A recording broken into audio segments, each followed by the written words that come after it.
Welcome to NFL Kickoff Live. It's the best hour of football talk every single Friday. We'll go around the NFL, talk about every team and every game, and plus get local insight you can't get anywhere else but right here on Locked On. I'm your host, Peter Bukowski. Alongside me, Jarvis Davis and Kyle Krabs. Let's get straight into Thursday night football. Guys, the Pittsburgh Steelers incapable of playing a normal football game. Apparently, certainly for the first three quarters, they are incapable of playing a normal football game. But Kyle, at the end, it was Kenny Pickett making the plays that they had to make. Deontay Johnson gets his first touchdown in approximately a decade. And now they're sitting here in pretty good position in the AFC. What do you think of Pittsburgh as an AFC team right now? Yeah, they were a team coming into the season you knew there were questions about, but you looked at the schedule that they had and how you felt it would break. And if they could perform well in the AFC North, you felt good about their ability with the Mike Tomlin floor, right? The Mike Tomlin floor is 8 losses. And if you could perform anything higher than that, you're going to be in position to contend for a playoff spot. And here they are, halfway point of the season at 5-3, halfway to double-digit wins. And credit to a couple of playmakers between Deontay Johnson and Jaylen Warren ripping off that big run to put him down on the goal line, and Najee Harris having a couple chunk runs. So I think Pittsburgh, has some nice things to take away from this game against a physical Tennessee team that sold a little bit at the deadline with Kevin Byard, but certainly felt like they got some juice with Will Levis at quarterback versus what they've been working with previously this season. Yeah, I want to get to Will Levis in just a second here. I want to stick with Pittsburgh, though, Jarvis, because Kenny Pickett, he plays this perfect preseason and actually legitimately had a perfect passer rating in the preseason. And if you ever need evidence that the preseason is fake, that is it, because he has been a bottom tier quarterback so far in this NFL season. How much of that is, do you think, sophomore slump versus, some of the pieces around him? Matt Canada has been the whipping boy, certainly from Steelers fans here. To what do you most attribute the fact that we haven't seen Kenny Pickett take the year 2 jump that some people thought he could take? I think that I think the dysfunction on offense is the thing that I will point to, because when you think about Matt Canada being the whipping boy, Kenny Pickett having some questions coming into this season, and also the injury to Deontay Johnson, I think that was a big one, because since he's been back, 29 targets, 20 catches, 254 yards, like you mentioned earlier, he got his first touchdown. So I think this offense is starting to look like a real NFL type offense. You got Najee Harris involved, you got Jaylen Warren, who is the more explosive back. I think we can all can agree on that part of it. Yeah. So, and everybody was out there making plays. So I think that's the thing that you be able to find a rhythm as far as the offense goes, and look how the flow of it is, and know who your playmakers are. And then, hey, George Pickens can be a wide receiver too, I feel.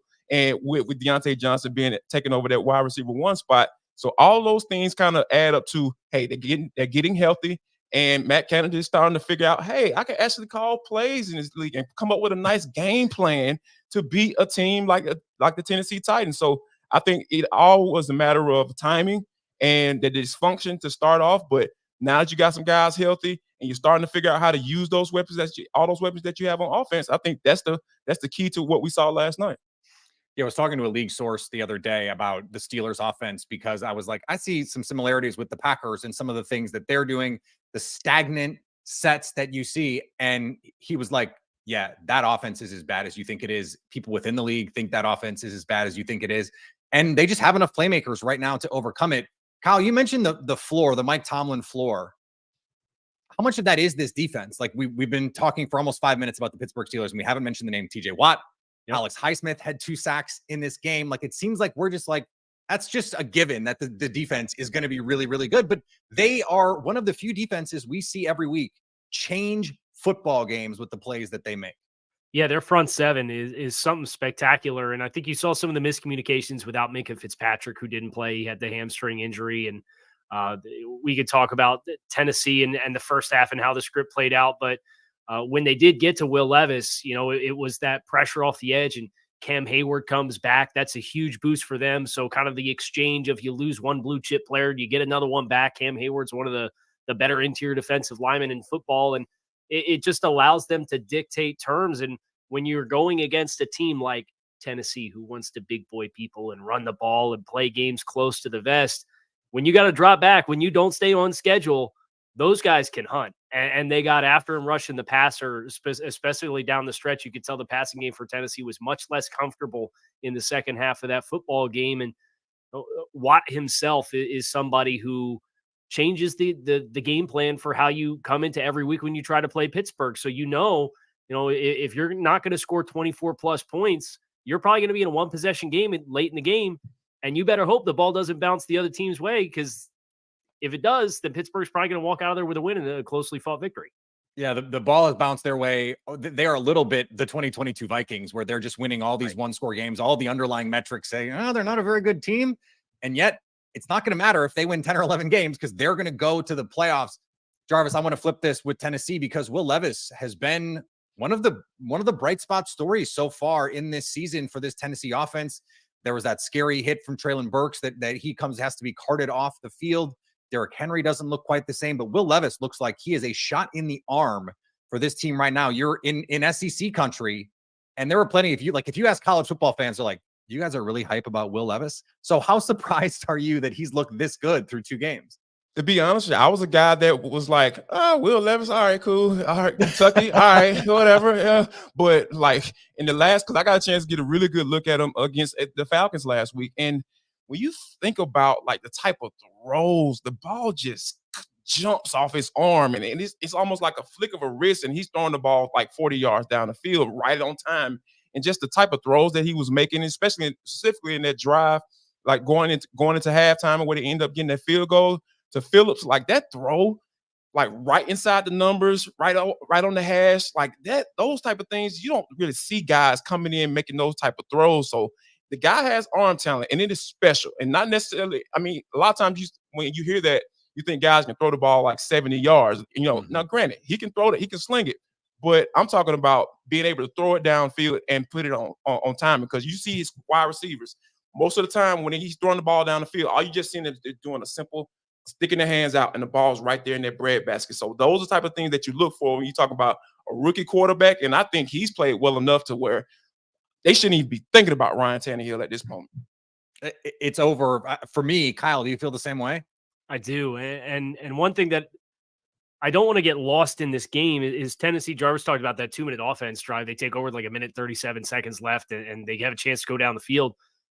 They get to 3rd and 10 in the red zone, and they decide to run the ball. And Mike Vrabel said after the game it was because Will missed throws on 1st and 2nd down. And I saw Tajay Sharp fall over his own feet on that wheel route out of the backfield, in which he fell over. And if he just keeps his stride and doesn't turn and then backpedal and then try to 360 his way to catching the football, it's a touchdown. Right. And I thought that was Absolutely. A shame because, Pittsburgh, we talked about the miscommunications in the secondary. Their corners are slow. They really can't stick with guys in man coverage. Levis is sitting in there. He's under pressure, making big time throws that you want to get those red zone reps. You want to get a chance to score and get 6 points there. Well, they punted on going for it on 3rd and 10 in the red zone and kick a field goal. And guess what? You lost by 4 points. So here's your sign. I hope moving forward, Tennessee, if you're going to be in a position to trade Kevin Byard, don't play for field goals at the end of the first half when you've got a rookie quarterback who's slinging the ball around. Go for it. And he should, with the way he played in the first half, I think it was 15-19. He earned Mike Vrabel's trust in the first half, regardless of what happened on 1st down and regardless of what happened on 2nd down when Tajay Spears fell over his own feet. I just want to stick with you for 1 second, and you put on your NFL scouting hat here for a second, because it does make me wonder, why didn't they just start the season with Will Levis? Like Ryan Tannehill was an abomination for most of the season in the first half of the year. Like, how does this change? I find it hard to believe, Kyle, that sitting 8 games helped Will Levis that much. Yeah, I mean, maybe from a vocabulary standpoint and from a size of the menu that you have to work with standpoint, but I generally agree with where Ryan Tannehill was with the injuries that he had last year, with the regression. This was not the 2019-2020 version of Ryan Tannehill, even the last 2 years. I think Tennessee probably just came into this, and in spite of trading away A.J. Brown ahead of the 2022 season, and in spite of the saga with Kevin Byard, they almost traded Kevin Byard in the spring, and then they figured it out because they wanted to try to continue to compete. And then this season unfolds the way that it does, with 5 new starters on your offensive line, and most of them aren't particularly good. And you're forced to sit down and have the conversation after the first 2 months of the season and say, we don't got it this year, guys. So this has to happen now. And, Mike Vrabel, he's been an awesome coach for them. He will see them through that. They obviously made the change with John Robinson last year, but I just kind of get the sense that Vrabel came into this season and didn't want to concede the year before it was already gone. And now here they are, and you're 3-5, and you're in a division where Jacksonville's won 5 in a row. They're sitting at 6-2. That division is going to go a certain way, and it's not going to go your way. So at this point, it's about get the reps that you can with a young quarterback, evaluate what pieces you have that make sense around him, and then go out this offseason and try to acquire more to draw the best out of him. Speaking of acquiring more, we had a pretty fun trade deadline. Washington decided pass rush. We don't need no stinking pass rush. They trade Chase Young to the 49ers. They trade Montez Sweat to the Chicago Bears. And that Byard trade in Philadelphia maybe set off a little bit of a chain reaction. These NFC teams in particular loading up a little bit here. Jarvis, this Chase Young trade, when you saw it, were you surprised, especially given that we saw Montez Sweat first for more? Were you surprised that no one else was like, hey, we'll do this trade, and the 49ers were able to grab a sterling young talent like Chase Young?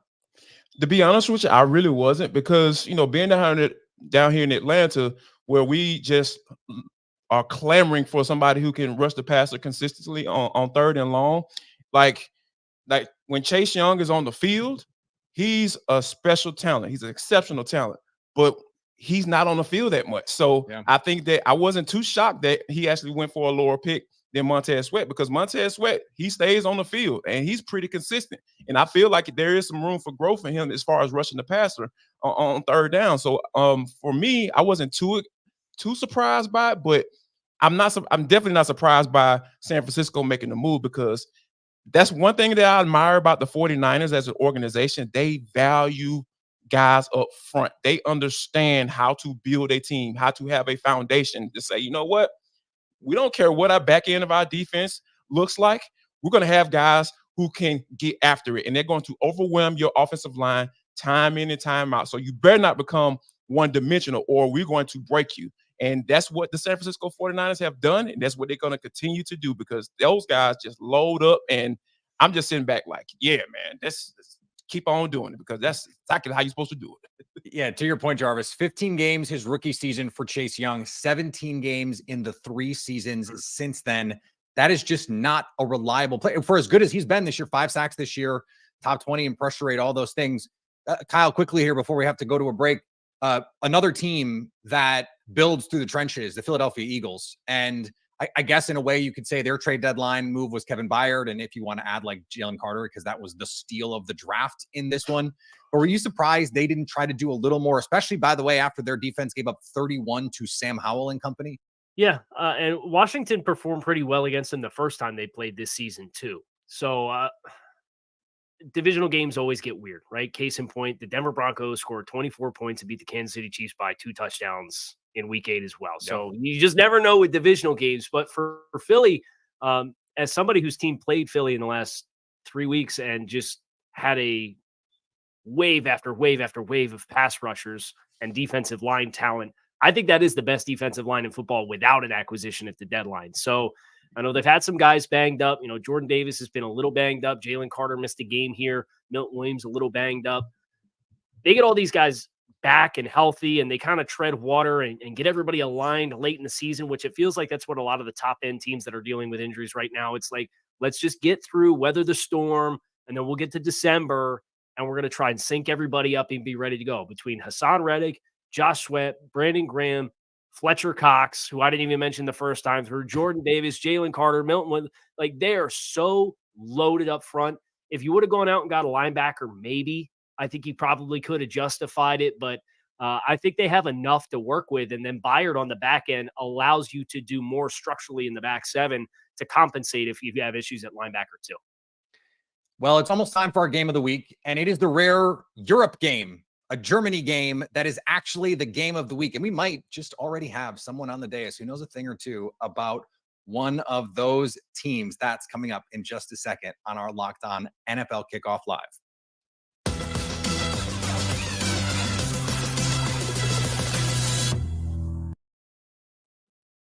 Folks, listen up. Jarvis Davis here for Prize Picks.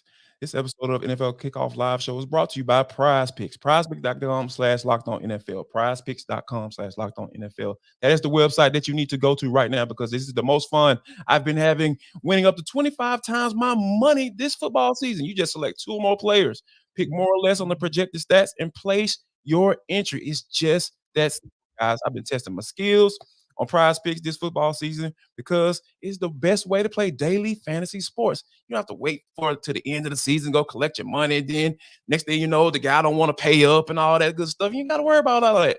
Daily fantasy sports is Prize Picks. I'm telling you, that's the place you need to go to right now. Also, they offer weekly promotions that can lead to big payouts like Taco Tuesday. We going up.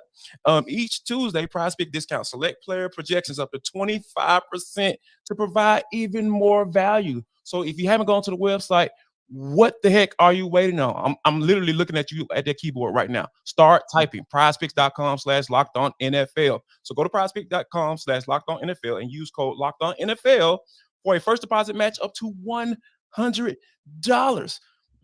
What? A first deposit match up to $100. So yeah, like start moving those fingers, folks. All right, and here's what you need to do because Prize Picks is the best daily fantasy sports place, and it's always going to be easy.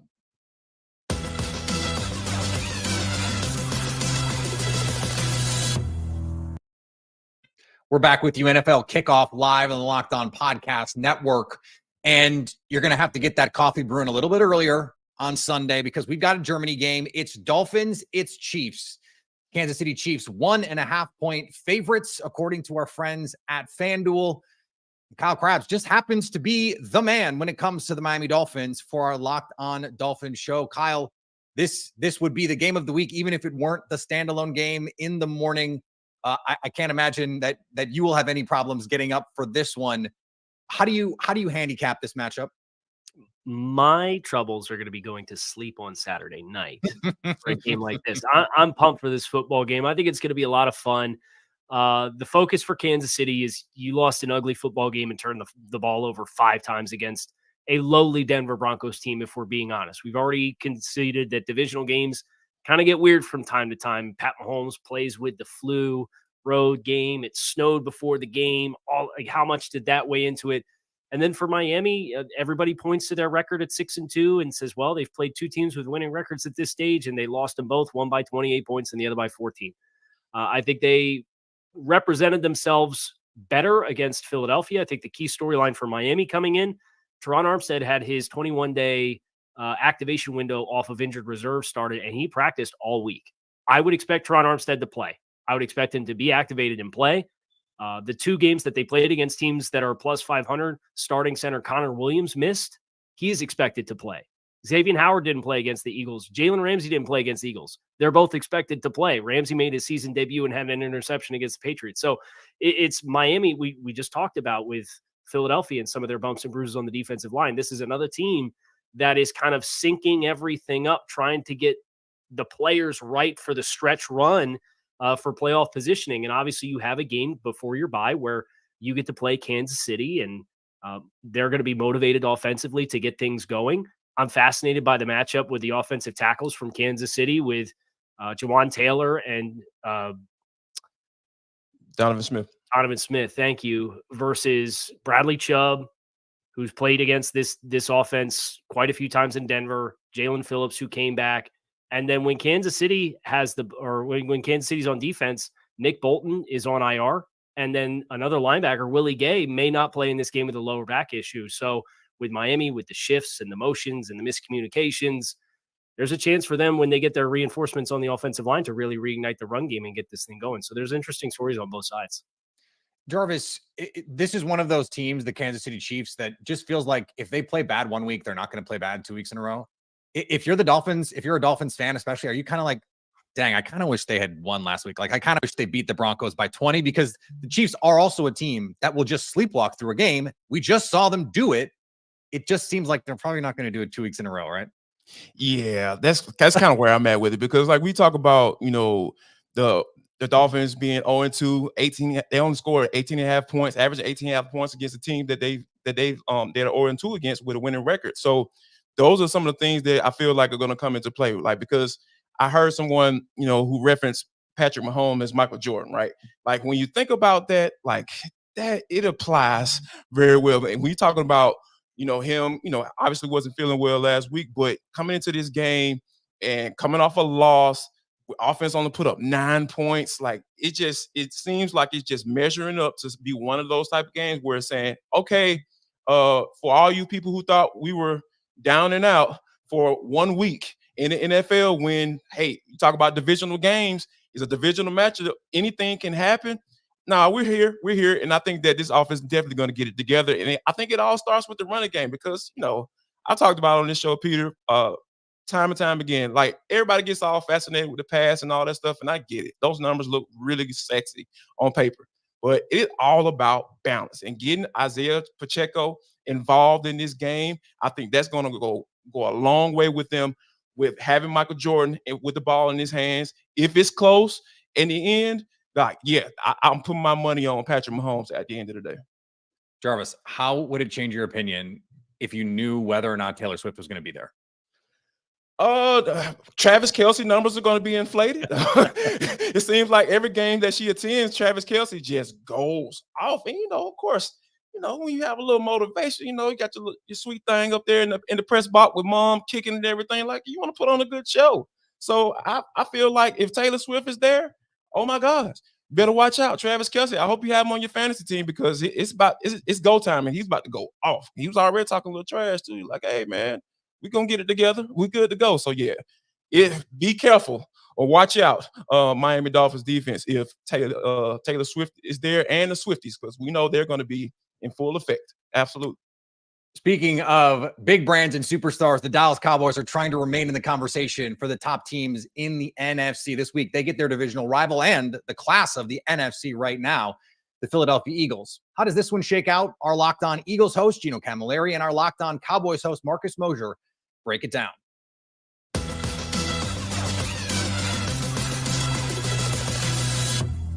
So my prediction this season is I think the Cowboys and Eagles split these games. And I actually think that Philly probably gets this home win.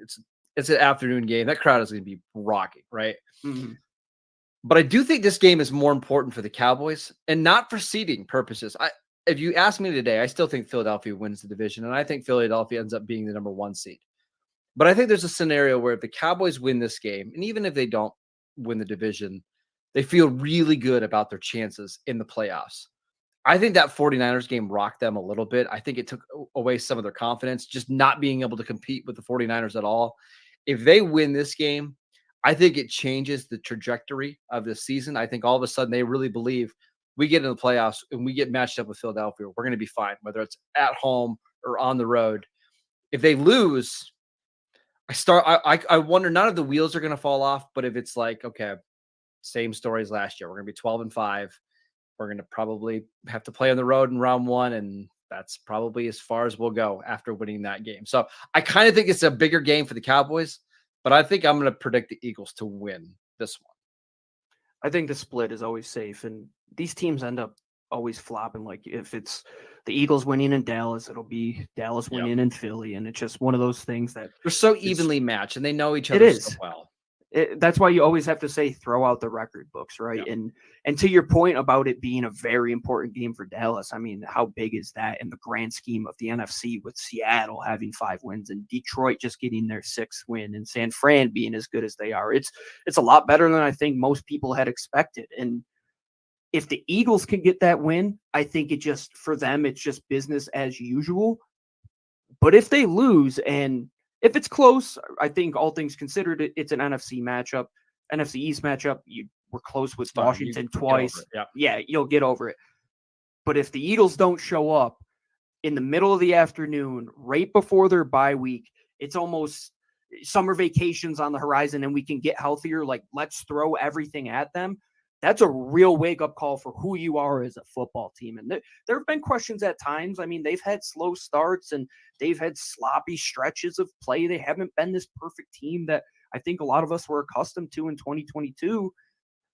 But now it really comes down to hunkering down and taking care of the division. Can you be the first team to go back-to-back in the division since forever ago?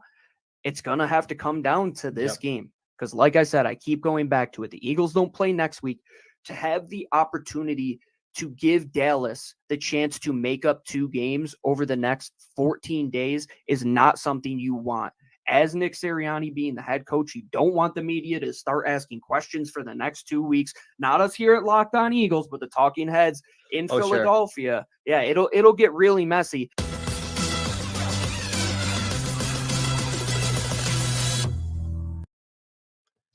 No doubt the media in Philadelphia will be eating up any loss. That's just the way things operate there. But Kyle, I look at this game and I go, this is a huge litmus test for the Dallas Cowboys because they already got the brakes beat off them by the 49ers.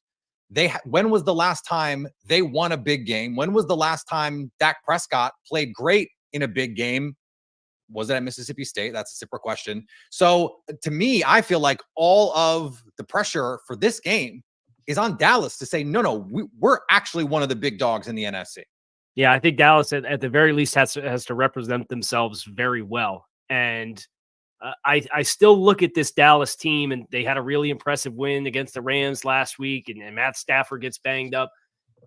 They are so opportunistic with defensive scoring.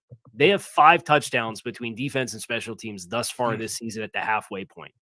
So if you were to take those out of the equation, they lose 5 points per game on their scoring average for this season.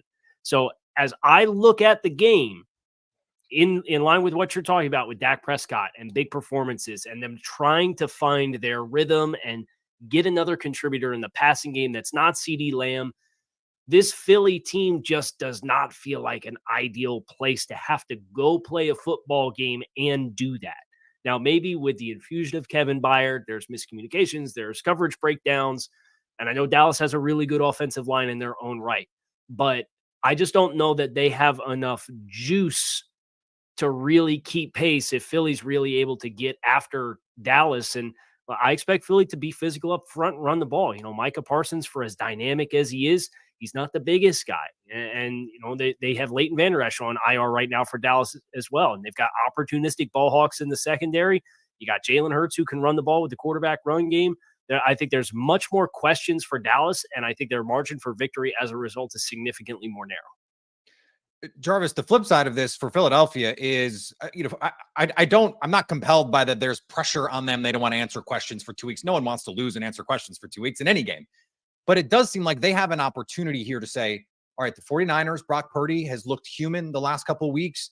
That team, I know they added Chase Young, but like they're going to go as far as the quarterback can take them. For Philadelphia, they're like, hey, we just won the NFC and we haven't looked great. Just wait until we really get playing. And we're going to show you this week against Dallas. Like this could be the week that they say, hey, look, this is our conference. It's been our conference. There is certainly some incentive here. Absolutely. Because when you think about, want to get back to a Super Bowl, because Nick Sirianni is the type of guy, he comes off as a guy that's saying, yeah, I like to do what I want to do. And yeah, we're going to do the mush rush or whatever you want to call it, the Philly love. I don't even know what they call it, a brotherly push, whatever they call it these days.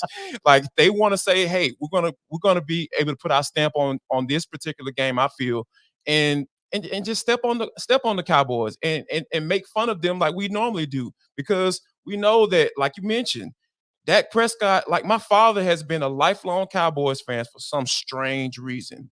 Growing up in Atlanta, I still don't get it to this day.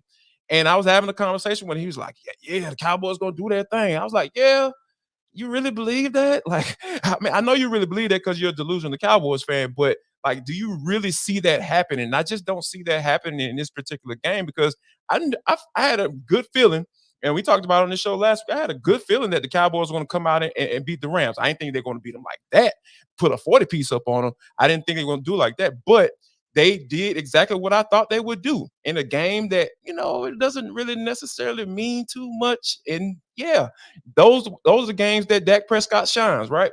But like games like this, you're going into Philadelphia, you're going up against a team that knows that they're better than you, or they're going to assume that because, hey, they don't respect you like that because nobody respects the Cowboys in big games. And I think that this is a game that the Philadelphia Eagles are going to come to play. And I love the fact that Kevin Byard is there in the back end of that secondary because Lord knows that's where they need their help. And I think he was a guy that was very accountable after playing in his first game. He's saying, you know what, we're going to have to get this thing situated. And I wholeheartedly believe that they are going to get it right on the back end. And once you talk about the back end of that defense getting to a point where they're playing at a high level, couple that with that front, that's scary. I'll just leave it at that. Yeah, the Cowboys doing their thing in big games over the last 25 years has not gone great. So I don't know why you'd want the Cowboys to do their thing in this one. We're going to play a little game of Sell Me Why coming up here on the Locked On NFL Kickoff Live Show.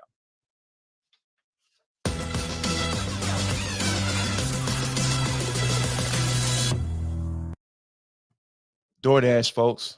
Have you been sitting there hungry? Why are you sitting there hungry? You don't feel like getting into the car? I get it. I've been there before. I promise you I've been there. I sit on my couch in the middle of the night and say, you know what? I'm hungry, but I don't want to drive anywhere. DoorDash has gotten you covered, guys, because they're getting 50% off up to $10 value if you spend $15 or more on your first order when you download the DoorDash app and enter the code LOCK23. Subject to change, terms apply. Guess what, guys? DoorDash has it all. I'm talking about from pizza, wings, soda, burgers, or even just buns on DoorDash. Like when you go to the grocery store, you need some buns, you forgot to get it, your wife is yelling at you. All you got to do is just order it on DoorDash. I'm telling you, they're going to solve all your marital issues by DoorDash. I'm telling you, that's exactly what they're going to do.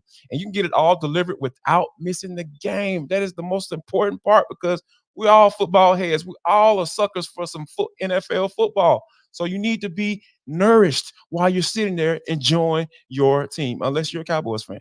That's just kind of how it works in life.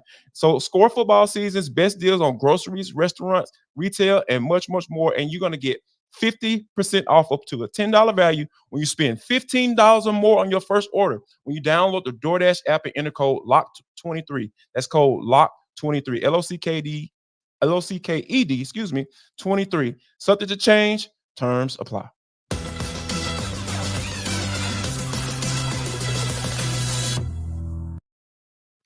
The 5-2 Seattle Seahawks, 5.5-point underdogs against the 6-2 Baltimore Ravens this Sunday. We got a bird matchup. Here's Corbin Smith of Locked On Seahawks to sell you why the Seahawks will cover the spread. This is Corbin Smith for the Locked On Seahawks podcast. The Seahawks will hit the road to battle the talented Ravens in Baltimore. They're 5.5-point underdogs going into this game, according to FanDuel. But don't take the Seahawks lightly when they're traveling to the East Coast for a 10 a.m. start. The Seahawks are actually 15-4 under Coach Pete Carroll in those situations, totally different than the rest of their franchise history. Carroll has developed an excellent routine for his players, and they have been playing outstanding defense, giving up less than 20 points in each of their past 4 games. They're going to need to play that way against a really good Ravens team that also has an excellent defense. Geno Smith and company, though, they've got the weapons with Jack Smith and Jigba, DK Metcalf, Tyler Lockett, and a good tight end group, as well as Ken Walker, third in the backfield, to be able to put up enough points to be able to hang tough in this game. 5.5 points should be doable for the Seahawks to cover in this one, even on. Kyle, this is a tough one for me because I look at this Seahawks team and I see all of that explosive offensive firepower, what they were last year, but they haven't been that this year. They've kind of had to hang their hat a little bit more on their defense. And the last time the Ravens played in one of these big-ish games against an NFC playoff team, they beat the crap out of the Detroit Lions. So how do you see this one playing out? What's the key matchup for you? I think it's Mike McDonald's defense creating turnovers, and Seattle has had big-time struggles since their early bye week with protecting the football. They have 7 turnovers in their last 3 games. They managed to go 2-1 in that stretch. But if you play with that level of sloppiness against this Baltimore Ravens defense, which has hordes of pass rushers. They're really aggressive. They're one of the more blitz aggressive teams. They're getting healthy on the back end. I know Marcus Williams was banged up, is playing with an injury, and they get Marlon Humphrey back. Like, that's a scary proposition to go on the road and not put your best foot forward. So you can't give Baltimore, because Baltimore, they've had a couple instances of offensive outbursts, but I still think they're a team that's getting used to the new system that they're playing with Todd Monken for Lamar Jackson. So don't give them short fields and give them free access to points and force them to go the full length of the field and not make their own mistakes as they're at the halfway point. They're struggling with some wide receiver production and consistency. Make them play well on their own accord. Do not give them the turnovers and set them up in the short field, or you will lose this game and you will not cover the spread. Jarvis, why do you think the offense in Seattle has not clicked to the way that it's mostly the same guys? And they added Jackson Smith-Njigba. That was supposed to take this offense to the next level, and it just hasn't so far. What have we known the Seattle Seahawks identity to be? Running the football and playing defense. That's why they traded for Leonard Williams. That's why they drafted a few running backs and started with Kenny Walker out of Michigan State. All of those things matter. Like, it's so hard to get away from who you are. When you start to do that, you draft all these sexy weapons. Like, I think there seems to be a theme here today. I don't know what's going on with me in my life. But when you start drafting all these weapons, now you got to figure out how to use them, right? And in figuring out how to use them and trying to get those guys involved and trying to satisfy all you guys in DK, and because he's been there and we know the Megatron type of way that he plays on the football field. Like, that's when the offense gets confusing, right? That's when you start to have identity issues. And I really feel like when you got a guy like Geno Smith, who's been a reclamation project out there in Seattle, he's been turning his career around and he looked like he's back on track. But it never fails. When you try to get out of character on offense, it's going to show time and time again. And I really feel like they have to get back to the basics. Do what you do. Do what you do best, and that's run the football and play defense. It's going to be tough this week against that Mike McDonald defense. In a potential playoff preview, speaking of the AFC North, the Cincinnati Bengals host the Buffalo Bills on Sunday Night Football. James Rapien of Locked On Bengals joins us to sell you why the Bengals cover as 1.5-point favorites. The Bengals are 1.5-point favorites against the Bills on Sunday, according to FanDuel. Will they be able to handle business against their AFC rivals and win their fourth straight game? Hi again, everyone. I'm James Rapien from the Locked On Bengals podcast, and I absolutely think the Bengals will cover that 1.5-point spread according to FanDuel. Why?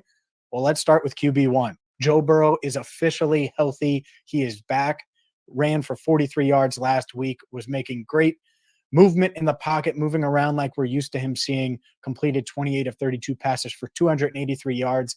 And he has a history of dicing up the Bills. Did that in the playoff game in January in Buffalo when the Bengals won 27-10 in the divisional round. I expect this offense to start fast for a third straight game, and that starts with Joe Burrow. But it doesn't end there. In fact, I think this Bengals offense has another gear, and we could start to see that starting this week.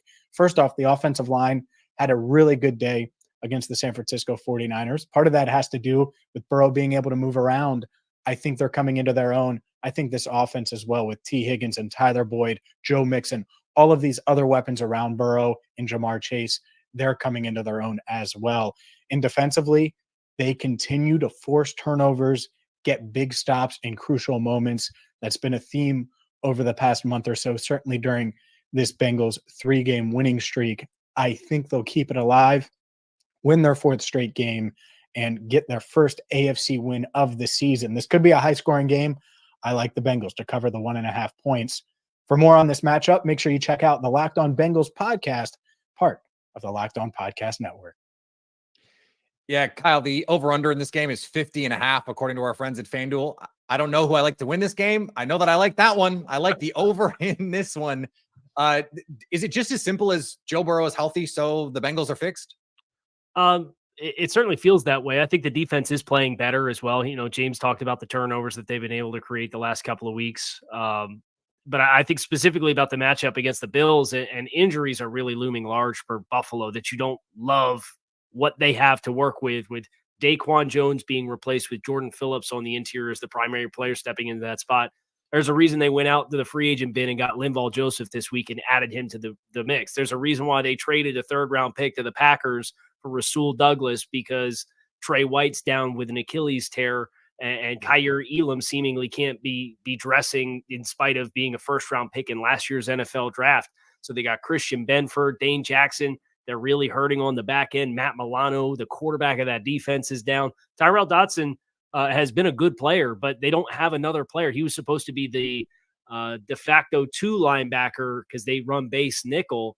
But if he has to be the guy trying to place Milano, I don't think that matches up well. And then you look at the weaponry of Cincinnati. Jamar Chase, he mossed them in the playoff game last year. And if you don't have the pass rush up front, Von Miller's back, but he's not Von Miller. You don't have Daquan Jones, who's playing at like probably an all-pro level with what he showcased in the first month of the season. It's just too much, I think, to overcome to go into Cincinnati and play. I know Buffalo's motivated because of the way the playoff game went last year. And if it was in Orchard Park, I'd probably feel different. But the fact that it's in Cincinnati, I think negates the human element of Buffalo's motivation to play the game, where I think the personnel issues with Buffalo being as banged up as they are just going to be too much to overcome. Yeah, Jarvis, I'm pretty sure that Kyle made up at least 3 of the names that he just mentioned that are playing in that Bills secondary, because this is a really banged up group right now. And this is a team that lost to the Bengals 27-10 in the postseason. Kyle mentioned that one. Why should we believe that this matchup is going to go any differently given the composition of these 2 teams right now? We shouldn't believe that because here's the thing, like watching the Bengals, the really cool thing that I like about what they've been doing offensively is Joe Burrow has been getting the football out of his hands. And that makes sense, right? Because you have so many playmakers on that offense. You know, when you talk about, Jamar Chase and what he's able to do, and you got guys like Tyler Boyd who can still make plays for you. And then magically, they just realized that Joe Mixon, hey, let's get him the football as well. Let's put the ball in his hands, whether we're turning around and handing it off to him or we're throwing it to him out of the backfield. So I just think that, given, with Joe Cool coming off of injuries and playing and being the type of quarterback that he is, hey, let's get this until we feel like he's fully healthy. Let's not drop him back, do these 7-step drops. I'm talking about let's get the ball out of his hands, get into the hands of the playmaker, and let's move the chains. And then we'll figure out once that defense start coming up and start being aggressive and start trying to come down and press and all that stuff, that's when you take your shots down the field, because we know that they have the weaponry to be able to take advantage of one-on-one coverage downfield. Lastly, here, the Los Angeles Rams traveled to Green Bay to take on the Packers. The Rams 3-point underdogs in that one. Here's Doug McCain of Locked On Rams to sell you why the Rams cover that spread. Hey, what's going on, Locked On NFL? Doug McCain here from Locked On Rams, and I'm here to tell you why the Rams are going to cover the +3 spread against the Packers. Reason number 1, I believe that Matthew Stafford's going to play. The big question here in Ramsland is it going to be a thumbs up or thumbs down for Stafford on Sunday? He's been dealing with a thumb injury that's held him out of practice all week. Head coach Sean McVay said it's going to be a game-time decision. I think he's going to give it a go because 1, he's the ultimate competitor. He's a warrior. He's played through injuries in the past. And 2, the Rams need this game in a big way if they want to have any realistic chance of making the playoffs this season. Here's Stafford. Here, Matthew. If you need my thumb, you can take my thumb. I don't need it. Just be QB1 and lead this Rams team to a victory. Now, if he's unable to give it a go, expect to see backup quarterback Brett Rippon under center. Last week in relief of Matthew Stafford, he went 5 for 10 for 42 yards. Not the best backup quarterback in the league by any stretch. You're going to need a big game from him if he's going to be QB1 this week. Now, the second biggest reason why I think the Rams will cover, I think they're going to get a big bounce-back performance from the Rams' top 2 receivers. Cooper Kupp and Puka Nacua did not have a good week against the Cowboys. Puka Nacua, 7 targets, had 3 catches, 43 yards. He dropped a touchdown. He's the rookie phenom. And then Cooper Kupp did not look like Super Kupp. He did not look like Mr. Triple Crown, had less than 30 yards receiving for the second week in a row. And you look at this Packers secondary, they've been melted cheese. I think you're going to get a big game from them. And then you look at this Packers offense, less than 21 points a game for the last 5 consecutive games. Jordan Love hasn't been on the same page with this receiving core. You look at guys like Christian Watson, guys like Jaden Reed, who had a nice game against the Vikings. But I look at Christian Watson and Romeo Doubs. Last week, 17 targets, just 7 catches for 51 yards. I look for a big bounce back performance from this Rams secondary. It hasn't looked good the last couple of weeks. They've been barbecue brisket, but I think they're going to step up. Akella Witherspoon, having one of the better years the first part of the season, has started to drop off the last couple of games. I look at that matchup between him and Christian Watson. Watson, he's got the size, he's got the speed. Witherspoon, he's got the size, but does he also have the speed to keep up with him? So I think this Rams team, Stafford under center, a desperate team, a Packer team that's been reeling. I like the Rams winning this one in Green Bay, covering whose house? It's Locked On Rams house. There's a lot in there. A lot in there. Barbecue brisket, Sure. yes. Melted cheese. Melted cheese. Oh, Now, gosh. now I'm just hungry. Can we? I'd like some buffalo brisket and maybe some melted cheese on some bread. DoorDash, Peter. DoorDash. I promise they got you. Great point. That is why they pay you the big bucks. Kyle, this does seem like it comes down to who's playing quarterback for the Rams. If it's Matthew Stafford, like it's kind of hard to pick the Packers right now, given the way that they played. But if it's Brett Rippon, who I don't know, is he an NFL player? Maybe. Like it seems like everything is going to be who's playing quarterback for the Rams. Yeah, and I know we got an update this afternoon that they're willing to take that all the way up to game time. So we'll find out about 90 minutes before the kick if we have any confidence in the Rams' ability to cover this spread or not. But I think for the Rams, with their bye week coming up, it just doesn't seem like the smart thing. He's on $100 million contract. Like they've got the bye week, just rest him. I say that not because I cover the Packers, maybe a little. I think the concern is the Rams are starting to show a little bit of their inexperience.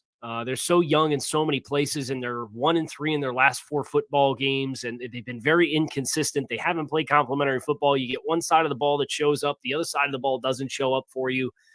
And if you run out Brett Rippon and you lose that game, you go to 3-6, you come out and you got to play Seattle coming out of the bye. You still have a trip to Baltimore in there. You still got to go to San Francisco this season. So you start doing the math of what were your aspirations for this season. You don't really have a lot of margin for error because you're now sitting at 3-5. So I think if he can go, you probably try to get some momentum and climb back to 4-5 and say, okay, we come out of the bye week, we get Stafford a week of rest, we can get back to 500 for the stretch run before we go to Arizona with our 11th game of the season. So I do think it, in the scope of the NFC, Peter, you mentioned when we talked about the trade deadline, a lot of jostling amongst a lot of teams in the NFC. Those playoff spots they feel are up for grabs, and the Rams, I don't just think they have a lot of margin for error because they've been slipping the past month. This to me, Jarvis, comes down to how delusional are you about what's going on in the NFC? Like this, to me, the Rams are not really a competitor in the NFC, but Sean McVay is probably not going to accept that. Yeah, I'm with you. It's talking about doing hard assessments, right? Because I think you just think one of the reasons why he may feel that way because he got $100 million quarterback that won a Super Bowl. So yeah. If you feel like you have if Matthew Stafford is healthy, you should be able to go out and compete because they got all the sexy on offense. You got Tutu Atwell, you got Cooper Kupp who just come back. He started off great, but like you said, had a little slip up last week against the Cowboys. So all of those things kind of add up to saying, why wouldn't he feel that way? But I just feel like this is the type of game that I feel like if you are going to compete, if you want to be taken seriously, you better go out there and get a win. And if you're talking about your $100 million quarterback not being there, that's an issue. That's a problem. And I think that's something that's going to have to get figured out because I think some of this luster for Sean McVay as far as being the wonderkin, offensive wonderkin and all that stuff, all those, I feel like those days are gone. And he's going to have to do something in order to get this thing right because he was talking about playing around with retirement and all this stuff and riding off into the sunset. And now that you got your contract and everything like that, situated, it just really feels like this is the time for you to kind of, I hate to put the big grandiose type of thing on this particular game, but this is something that you're going to have to prove. Like, hey, prove to me that you're the guy that remembers plays from 1999 and you using it to score touchdowns with Brett Rippon as your quarterback. Let's do that. I cannot believe you got a sexy reference in there without mentioning Kelly Stafford or Blueface, but The sexy show continues here on Locked On NFL Kickoff Live. We get you set for your fantasy lineups and your betting lines, all of that in just a second here on our live.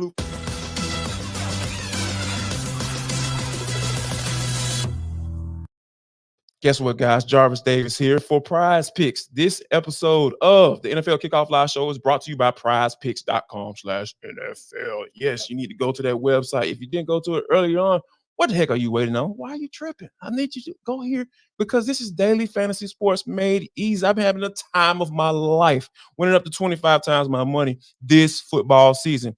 All you got to do is really, really easy, guys. You just select 2 or more players, pick more or less on their projected stats, and place your entry. I'm telling you, I've been testing my skills. I feel like I got a nice little skill set this football season. And because this is the most exciting way to play daily fantasy sports. You can turn $10 into $250 with just a few taps. I don't get it. What are you waiting on? PrizePicks.com/LockedOnNFL. PrizePicks.com/LockedOnNFL, and use the code LockedOnNFL for your first deposit match up to $100. Yes, let me say that again for all you slow people. LockedOnNFL, the code, drop it in there. PrizePicks.com/LockedOnNFL is the website, and for a first deposit match up to $100. Prize Picks, daily fantasy sports made easy.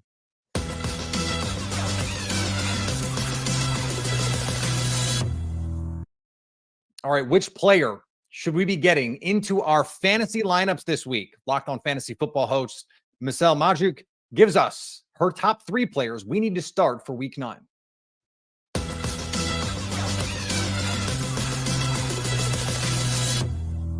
There are 3 players that I love this week, and I'm making sure I get them into my fantasy lineups. First up, Cowboys quarterback Dak Prescott. He gets to face the Eagles, and Dak Prescott has put up 2 really great fantasy performances over his last 2 games. He had a very disappointing start to the season, but he's putting it together. And this week, he'll get to face the Eagles in what should be a very high-scoring game. And the Eagles defense is giving up the 5th most fantasy points per game to quarterbacks this season. And Prescott has scored at least 28 fantasy points in each of the last 2 matchups against the Eagles. Dak Prescott should finish as a top 6 fantasy quarterback in Week 9. Next player I'm getting into my lineups is Colts running back Zach Moss against the Carolina Panthers. Zach Moss has been highly consistent this season, finishing as a top 15 running back in 5 of his 7 weeks played this season. And Moss has actually outscored Jonathan Taylor in 3 of the 4 weeks that these 2 have played together this year. And he gets an extremely favorable matchup this week against the Panthers, who are allowing the 2nd most fantasy points per game and the most touchdowns to running backs this season. I think both Zach Moss and Jonathan Taylor are smash plays in Week 9. And then last up is Chiefs wide receiver Rashee Rice against the Dolphins in Germany. So early game, but it just feels like Rashee Rice is sitting right there. He's a rookie, and he's sitting right there on the edge of a massive breakout performance. He played a career high 60% of snaps last week, and he's had at least 50 receiving yards in each of the last 3 weeks. Vegas is expecting this game to be a super high scoring game with the highest over under of the week at 51 points. So there should be a ton of scoring opportunities for Rashee Rice in this game. So his upside this week is extremely high, and I want him in my fantasy lineups in Week 9.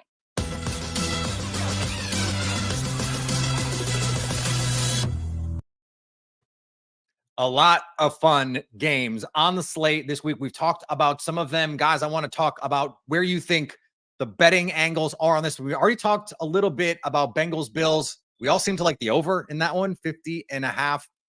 Are we in agreement that the Bengals -1.5 is the play, Kyle? I think so, or at least it is for me. That home field advantage in Cincinnati getting hot the way that they have.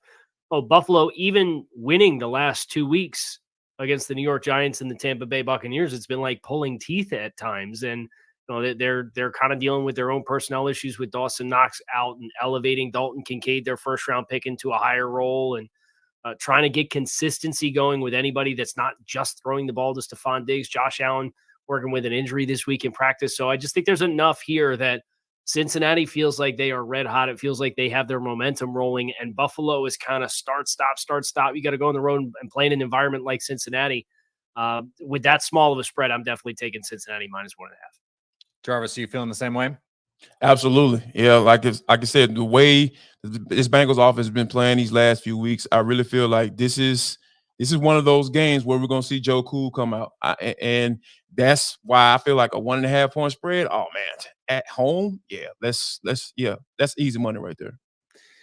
So we did get that Eagles Cowboys crossover between Marcus Mosher and Gino Camilleri there.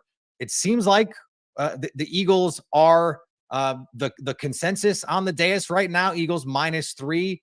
Kyle, what's the case for the Cowboys plus the 3 in this one? I think the case is Philly doesn't have success running the football, and they have to get one-dimensional. I know A.J. Brown has been monstrous this season, and he's 929 yards or whatever it is through the first 8 weeks of the season. But I think Philly has to be able to keep you off balance because of all the ball hawks they have in the secondary. If you're going to turn this into a drop back passing game with Jalen Hurts against Dan Quinn and all the things that he can do with scheming pressures, I think that's where Dallas could get some inroads. Do I believe that happens? No, I don't. I think Philly is able to control the line of scrimmage. I would take Philly -3. But if there was the pathway for Dallas, we talked about the defensive scoring that they had. You got to get on top early. You got to force a big mistake early, maybe steal a possession, go up 2 scores, and then try to boa constrict your way to a win against Philly by forcing them to be what they don't want to be offensively. Jarvis, for the Eagles, they're trying to find some continuity on defense. It seems like this is a showcase game for them. Potentially, you've got Kevin Byard with a little more time to come in. Like, I feel like I kind of want to take like Philly on like an adjusted line, like adjust this out to 7, because I feel like if Philly wins, it could be 10, it could be 14. Yeah, easy. Yeah, because like what Kyle talked about as far as that balance, man, I think that's a big thing for them on the offensive side of the football. So, when you have a guy like Byard coming in the middle of a season, they're used to doing things a certain way. This is a guy who's a former All-Pro safety. So when he coming in that first game, like, you really have to give him some grace coming in, right? Because I know people are like, oh my God, the defense still looks exactly the same. No, let's get him in there, get him sitting down with the defense coordinator for the second week. And hey, how you want to do things? What do you like to do? This is how we used to make this call when we talk about this particular coverage. The language is different, right? Like, you may even have the same type of scheme, but you communicate in different ways with his secondary that he played with in the Tennessee Titans versus the Eagles. So I think once you get him integrated into that system, I really feel like you're going to see why they traded for him in this second week versus the first week, because like you said, he's had time to sit down and kind of figure out how they do things. And then he's going to be able to bring some of the things, the way he does things, integrate that into it as well. And I really feel like you're going to be in a space where you're going to see the benefit of it. And I think that the Cowboys are a perfect team to be going up against for them to put it on display. Kyle, let me throw a little bit of a curveball here at you as we wind up here. This Buccaneers Texans game is one of those like random games that I'm really excited to watch, because I want to see Todd Bowles against CJ Stroud. I want to see if the 1 week blip of Stroud not looking great is a blip, or if it's a bigger deal here. Texans 3-point favorites hosting the Tampa Bay Buccaneers. Do you have a lean on this one? Yeah, I think anytime you have an aggressive defense going against a young quarterback, I do think that is a matchup that I don't love. Now, Houston, I don't want to say they've overperformed expectations, because I think everybody expected this to kind of be a scrappy team. I don't think many people expected them to be 6th in scoring defense at this stage of the season. And that's the concern for Tampa Bay, is they're not very well balanced offensively. They cannot run the ball at all. They are horrible on the ground. So it's Baker Mayfield coming out and throwing against this Houston Texans defense. But I kind of lean into the experience of Tampa Bay with them performing, kind of sticking through that gut check game against Buffalo and being there close at the end of the football game, but not quite getting it done. Whereas you worry about a young team like Houston losing at Carolina, then coming home, they got a big game against Cincinnati next week. Like, they're kind of in the meat of like this very chaotic stretch of their season. I would trust the team that has more experience to get it done in a game like this, but this is one of those ones where I think you could flip the coin, and I wouldn't be surprised at the outcome either way. I would just lean Tampa Bay. For me, it's just one of those games why I'm so interested in it. First of all, I'm a dork, and so I like stuff like this. But also, I think D'Amico Ryans has done such a great job this season, culture-wise, schematic-wise. You mentioned what they've been able to put together with a defensive group that, by the way, is not that talented. Will Anderson has been unbelievable. And so if D'Amico Ryans is the coach of the year, I feel like this is the game where he says, yep, this is my award. I'm taking it. And we are a franchise going in the right direction. We really brought it on a high note. Texans, Bucks. Let's do this. I'm Peter Bukowski. That's Jarvis Davis and Kyle Krabs. This has been Locked On NFL Kickoff Live. Catch us every Friday from 2 to 3 p.m. Eastern Time.